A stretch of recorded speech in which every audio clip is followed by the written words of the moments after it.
Welcome to the Untold Stories of Black women in the women's suffrage movement. My name is Katie Hall, and I want you to join me as we explore women such as Susan B. Anthony and the role that she played in the suffrage movement, as well as women like Ida B. Wells and Anna Julia Cooper. Ida B. Wells was an African-American investigative journalist, educator, and an early leader in the civil rights movement. She was one of the founders of the National Association for the Advancement of Colored People. She arguably became the most famous Black woman in America during a life that was centered on combating prejudice and violence. She also fought for equality for African Americans, especially women. Ida B. Wells, she sort of like embodies everything that the suffrage movement was about, everything that rights for women and specifically about Black women were about. I mean, this is a woman who came from adversity. She lost her parents at a young age. She helped raise her siblings, but she was able to get herself educated and to make a big impact on the rights for not just Black women, but women in general and for Black people in general. Wells was born into slavery in Holly Springs, Mississippi, and freed by the Emancipation Proclamation during the American Civil War. In 1870, African American men were granted the right to vote with the ratification of the 15th Amendment.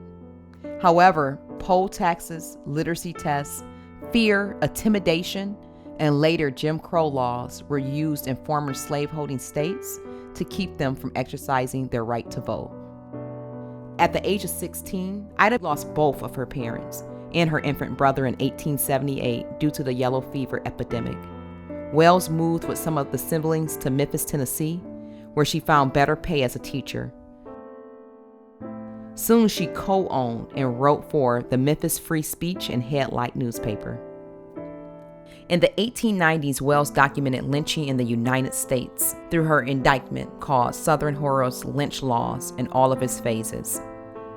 Investigating frequent claims of whites that lynchings were reserved for Black criminals only, Wells exposed lynching as a barbaric practice of whites in the South used to intimidate and oppress African Americans who created economic and political competition.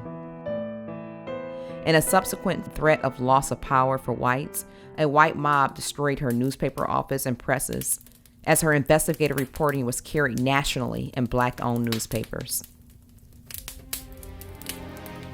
After being forced to leave Memphis because of the 1892 expose she wrote about a lynching, Ida B. Wells starts the Alpha Suffrage Club in Chicago, one of the first and most influential African American suffrage groups in Illinois.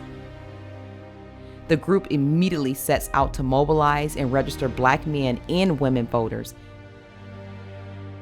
In 1880s, Black reformers began organizing their own groups. In 1896, they founded the National Association of Colored Women, which became the largest federation of local Black women's clubs. Their motto was "Lifting as we climb." 22 women that did something a long time ago that were college students at the time are founders of Delta Sigma Theta Sorority Incorporated, of which I am a member, a proud member of Delta Sigma Theta Sorority Incorporated. Those 22 women were college students, young women at the time, who saw the importance of the right to vote. So their first act of public service when they became an organization was marching in the Women's Suffrage March. Yes, they had to march in the back, but they were there, they were present, they were college students.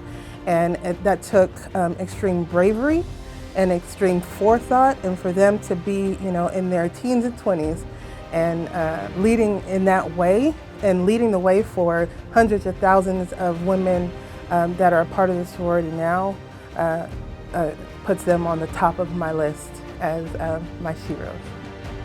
Stanton and fellow abolitionist Susan B. Anthony are introduced and quickly began collaborating on the women's suffrage movement.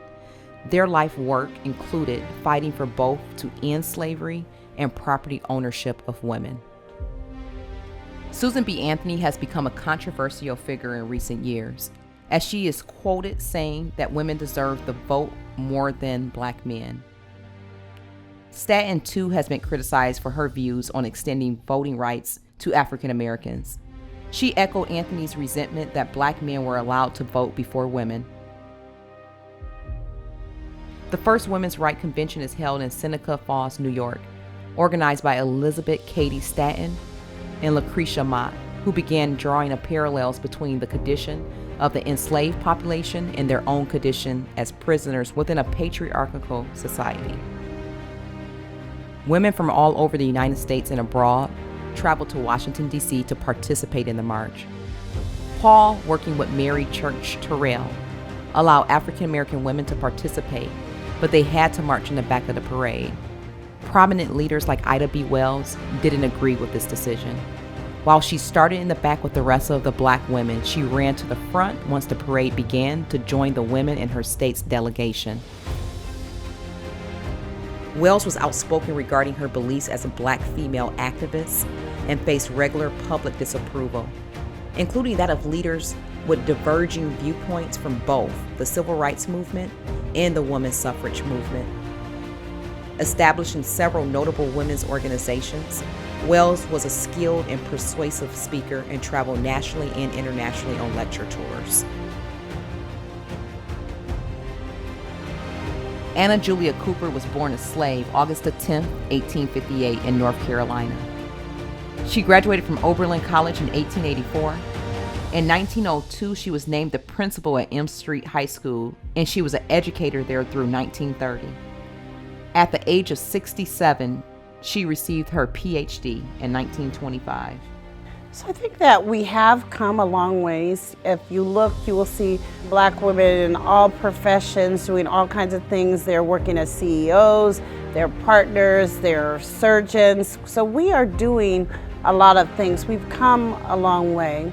However, we still face many of the same issues that we faced, maybe not so much in 1920, but we still face issues that hold us back. We still have not broken all the way through the glass ceiling. We still are striving to do that.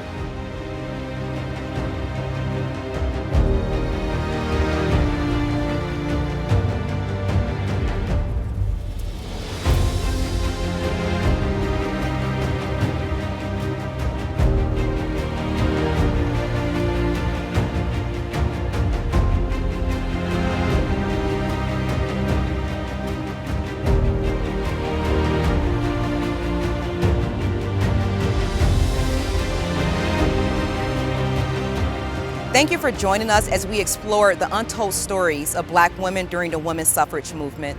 My hopes as the producer of this film is that you challenge yourself to dig back into the history of the women's suffrage movement, both the told stories and the untold stories.